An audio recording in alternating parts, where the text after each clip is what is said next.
Everyone, my name is Jay, and today we will be discussing about the bones of the forearm, which is radius and ulna. So first we will discuss about the radius.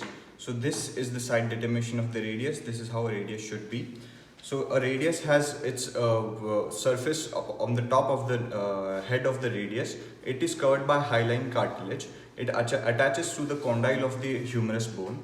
If you come down, this is the neck of the radius. This is called the neck of the radius. Here you can find the process coming out, which is called as greater tubercle.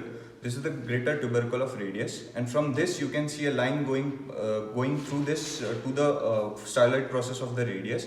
This line is known as the median line. This line is known as median line, and if you come to the medial side of the radius, this is known as the median line, which is the sharpest line, sharpest ridge of the radius.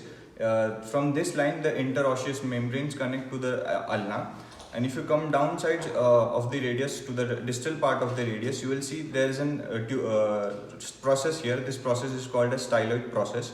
And if you see posterior to the radius, there is a tubercle over here. This is called as the tubercle of Leicester, and this is all about the radius. And if you see the other part of the forearm bone, which is the ulna, which forms the elbow joint. This is known as the olecranon process, which forms the tip of our elbow. This olecranon process has a notch in between this. This is known as trochlear notch. This trochlear notch attaches to the humerus of the process of trochlea in the humerus. And over here downside you can see a coronoid process. This coronoid process is named after as it looks like a beak.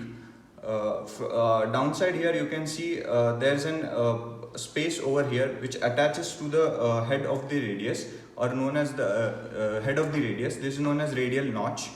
And if you come downside, you can see there is some prominence over here. This is known as the ulnar tuberosity.